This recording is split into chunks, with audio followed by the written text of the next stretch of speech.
Hello, you're watching the Daily Climate Show on Sky News. Coming up on today's programme. Paying the world's climate debt, research suggests wealthy countries must double their commitment to help smaller economies cope with the cost of global warming. The government-backed Green Savings Bond goes on sale today, but with better investments for savers on the market, who's likely to buy it?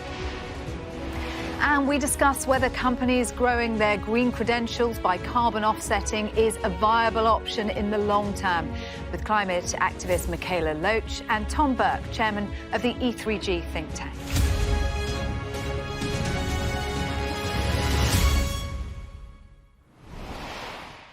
Hello and welcome to the UK's only daily climate news show, where we track the changes happening to our world right now and challenge those coming up with the solutions. Who's paying for the cost of climate change is a topic high on the agenda for this year's Global Climate Summit. It's because an agreement in 2015 among wealthy nations to provide developing countries with £72 billion a year to help cover the costs hasn't been paid. And now new research has found that the more industrialised countries should be committing to double this amount to help smaller economies cope with events from flooding and fires to the effects of air pollution. But which countries are the biggest offenders and who should pay the bulk of this climate debt? Well, based on historical emissions, the Centre for Global Development estimates that OECD countries, the world's richest and most developed nations, are responsible for 44.5% of the debt. That's 37 nations in total, including the UK and the US. Brazil, Russia, India, China and South Africa owe just over a third of the total climate debt. The research says Russia and China in particular have contributed very significantly to recent emissions.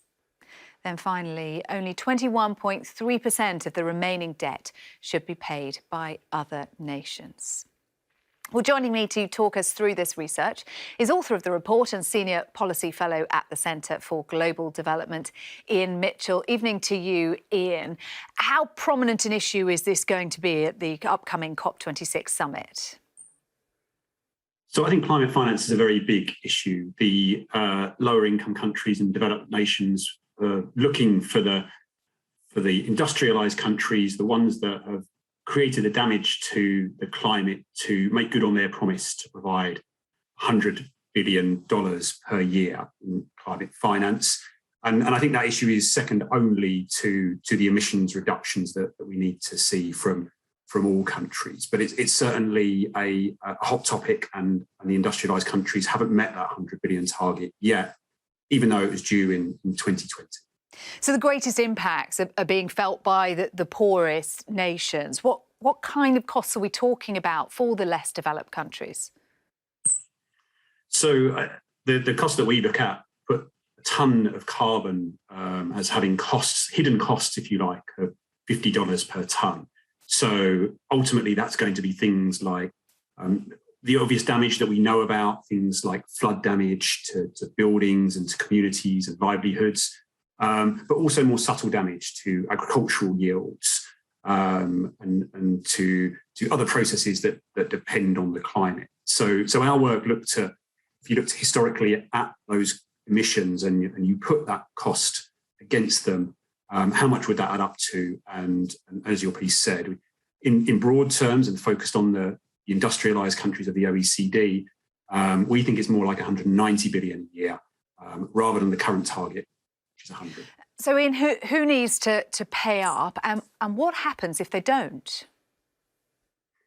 So, in the first instance, I think the countries need to make the commitment was made in 2009 for the 100 billion per year, and some countries have stepped up. So, Germany, for example, they are providing substantially more overall finance and climate finance. The UK is doing less well. It has increased its climate finance, but it's reduced other parts of its budget. But really, the country that's doing least, but has done most damage to the environment, is the US. So we now, of course, have a Biden administration that's taking this issue much more seriously. But in terms of those rich country emissions, the US is really around 40% of the total. And so if you take that simplistically, then you might imagine that they'd be responsible for 40% of the 100 billion and 40 billion their pledges at the moment are coming in around 10. So certainly they've got a long way to go. OK, Ian Mitchell, thanks very much indeed for talking to us this evening here on the Daily Climate Show. Now, the government is ploughing hundreds of millions of pounds into investment in new green technologies, and now consumers are being encouraged to invest too. From today, savers can put their money into a green bond backed by the Treasury, but the return offered is somewhat below other savings products on the market. The savings rate on a 3-year fixed-term green savings bond offered by NS&I is 0.65%.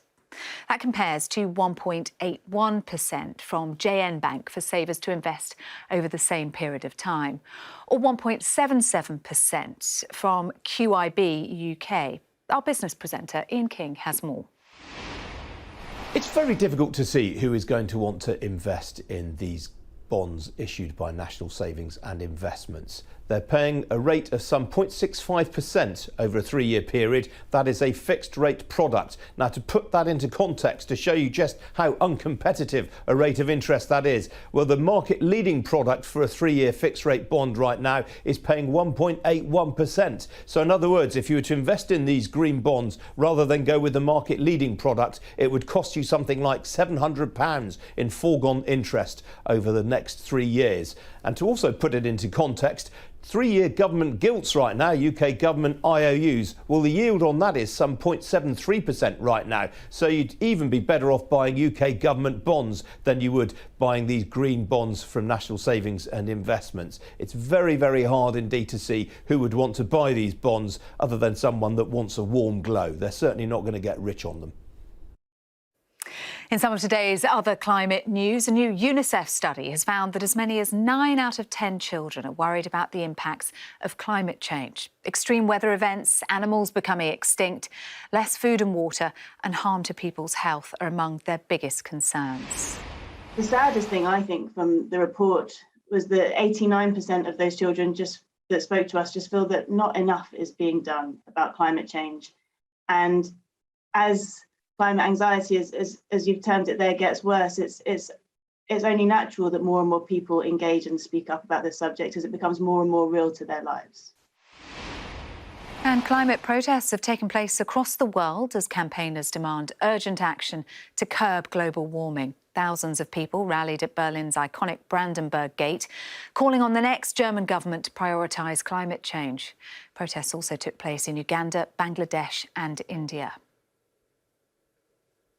With just over a week to go until COP26, the crucial UN climate change conference, Sky News has been speaking to one of the longest-standing environmentalists in the world, Dr. Jane Goodall. My colleague Samantha Washington spoke to her about her hopes and concerns for the summit in Glasgow and how the world can recover from the dramatic climate change that she's witnessed throughout her life. I think that environmentally we're going through pretty dark times. And, you know, we're facing climate change, loss of biodiversity. We're still struggling with this pandemic. And all of this we brought upon ourselves by our absolute disrespect of nature and of animals. We talk a lot about tipping points, don't we? Are there species, are there parts of the world where you think we've already gone past that tipping point? I think if we get together now, we've still got these little windows of time around the world. But I don't know that those windows are very big. And I do know that they're still, in most places, closing. So I just have to hope and pray that at COP26, this big gathering of people, they will follow through on commitments made. I know that your big message is one of hope. It's what your book is about. It's what your podcast is about. We're on the eve, metaphorically, aren't we, of COP26. But as you say, hope is not a passive thing, is it? What do we need to actually see happen? Well, what we need to do, I mean, I've just recently thought that it's like being in a very dark tunnel. We're in a very dark tunnel now. And right at the end of it is this little gleam of light that's hope. But between us and that light, there are obstacles. That light isn't going to come to us. We've got to get to it. We've got to climb over, crawl under, work our way around these obstacles. because hope isn't, I don't sit and look at the world through rose-tinted spectacles. I know the problems we face, but there are so many examples of what we can do if we put our minds to it and work together. Then we can turn things around. So hope is about having a goal and taking action to get there. When you look at the state of the planet, what do you make of the billions that's being poured into space exploration? I find it, it's almost, I don't know, it's almost insulting. I mean, some of that money, think what it could do in a country like Bangladesh. Climate change is eating away the actual land of Bangladesh, and people who lived as free farmers with lovely lives. I've seen pictures of it. Now their farms are being washed away by the river and the ocean.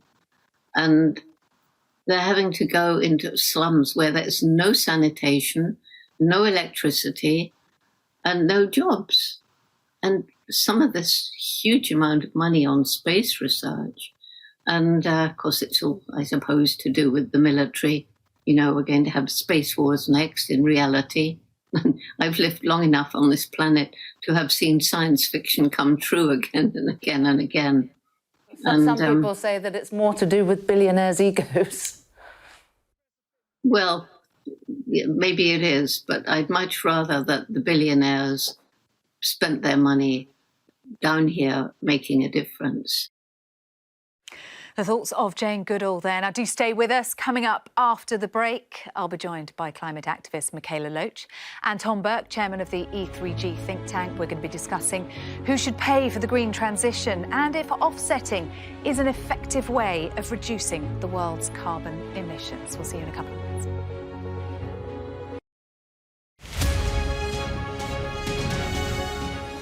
I'm Stuart Ramsey and I'm Sky's chief correspondent. Well, there's a real sense now that people are beginning to expect that this whole airlift is coming to an end, and they're really, really desperate. We saw snatch squads going in, grabbing people and putting them into trucks. You either live and recover, or you die. Okay, so that's like a war. That's the war, yes. We help you understand the world with us. Over the past 24 hours, the soldiers have been attacked on a number of occasions. It's really sending a clear message that Venezuela is eager for change. We've been crushed. To take you to the heart of stories that shape our world. They were convinced the United States would become hooked. Well, they were right. An enormous explosion has just come down. I think it was a monster that's just landed in between us. The information on this could bring down the entire network, not just in Iraq and Syria, but across the world.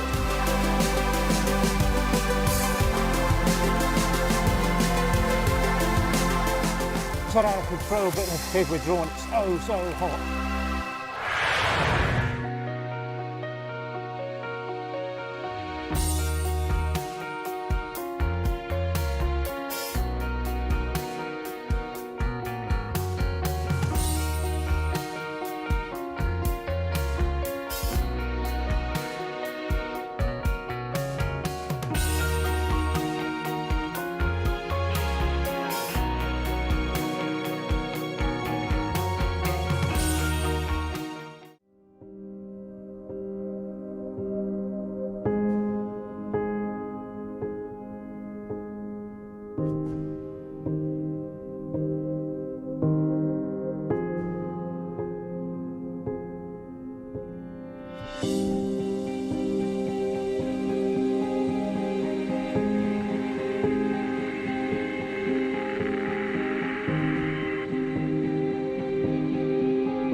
Did you know that driving us to school creates extra toxic air at drop-off and pick-up times?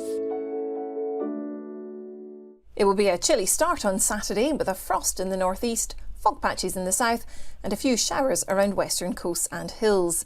Wet and windy weather will spread across Ireland, Northern Ireland and Western Scotland through the day. The rest of Britain will be mostly fine and it will be a touch milder. The rain will turn persistent over parts of Ireland and Western Scotland and could lead to local flooding. Air pollution levels are expected to remain low on Saturday, with levels between 1 and 3 on the Daily Air Quality Index. The Air Quality Report, sponsored by Philips Air Purifiers. Hello and welcome back to the Daily Climate Show on Sky News. We're getting straight to discussing the climate issues of the day with climate activists Michaela Loach and Tom Burke, chairman of the E3G think tank. First up, the government has promised to invest hundreds of millions of pounds in low-carbon technologies as part of its net zero strategy. But critics have warned it won't cover the cost of the green transition and consumers will end up footing the bill. It raises questions about how the costs should be shared out between the government, taxpayers and businesses. So, who should pay for net zero? Tom, to you first. We know that there are big changes that need to be made in order to move towards net zero. This week, the focus has been on that of heat pumps, a cost to consumers as well as government. But whose responsibility ultimately is it to foot these massive bills? Well, in some sense, it's all of our responsibility because it's all of us who are creating the problem. But how we pay is very much a question whether governments, which policies they choose for distributing those costs. And if governments choose bad policies, then the cost will fall unfairly on the people who can least afford it. But if it chooses the right policies, then what we'll be doing is making sure that the taxpayer pays some of it, consumers pay some of it, business pays some of it. And that's a question, therefore, of how the government chooses to set up policy framework so that we can all respond in a way that's appropriate to our own particular circumstances and, of course, our own means. So how we pay for it, Michaela, but also when, the timing of when we deal with these bills. Do we need to pay for it now or can we leave it to future generations? So I think I also kind of want to go back to the question of who is responsible? Because I think too often we make this too broad. We say that we are responsible for the climate crisis or humanity is, when in reality, when 100 companies are responsible for 71% of greenhouse gas emissions since 1988, there are particular people, a very small group of people and companies and systems that are responsible for this problem. And therefore, I think that it's important that we kind of zoom out on that a bit more and stop making it about all individuals, many of whom are marginalised, and instead make it about these industries and these businesses. And that's why I think that these businesses, and especially the fossil fuel industry, should be paying now. Currently, the UK government gives huge amounts of subsidies to this industry. So in the North Sea, since 2016, the UK government has given £4 billion of public money to this industry and a lot of these companies haven't been paying tax. So imagine if instead these companies are being taxed well now, and they are the ones who caused the crisis, if they were instead being the ones funding the transition. And I think that they could do that, and they should be doing that now. And Tom, have we got political consensus on this, on how and when we pay? No, we haven't got political consensus on how. There are some people who think we can delay, some people politically who think we can somehow put off delaying paying for this and for government playing the part it needs to pay in playing. And that's kind of really very silly at the end of the day. You know, I listened to the Chancellor the other day talk about his reluctance to borrow more money because it would impose costs on our children. Well, if he's not prepared to borrow the money to invest in doing the damage we're doing to the climate, then he certainly will be making our children pay, but they won't be paying him money. They'll be paying him very damaged lives. So I think it's really important for government to play its part, and Michaela's quite right. It's very important that businesses pays, and she was absolutely right to point out to the fact there's something completely silly by paying fossil fuel companies subsidies at the same time as you're trying to get other people to pay in order to undo the damage being done by those subsidies. Michaela, I could see you nodding along with Tom on that. Yeah, no, absolutely. I think that it is completely outrageous that this government that says they have no magic money tree or that they don't have the money to fund the climate, the just transition that we need, are then paying loads of public money to North Sea oil and gas companies who are multi-billion-pound companies that don't need this money and that are actually laying off so many workers in the North Sea currently and are trying to expand into new oil fields. They're just being promoted and polluting, and it's completely ridiculous. And especially when, like, my generation, the younger generation, are going to be the ones footing the bills for the decommissioning costs of these rigs that are being built now. It just feels completely ludicrous. And I think that when we're talking about like who should be paying, we need to be making sure that it's the people who have caused this crisis. OK, let's move on now to one way that companies are dealing with global warming emissions, and that is carbon offsetting. Firms plan to reach net zero through planting trees or restoring carbon sinks like peatlands. This is so the amount of CO2 absorbed can balance out the amount of CO2 they emit. But is carbon offsetting a viable long-term solution? Tom, what are your thoughts? Is it a good tool to help us reduce emissions?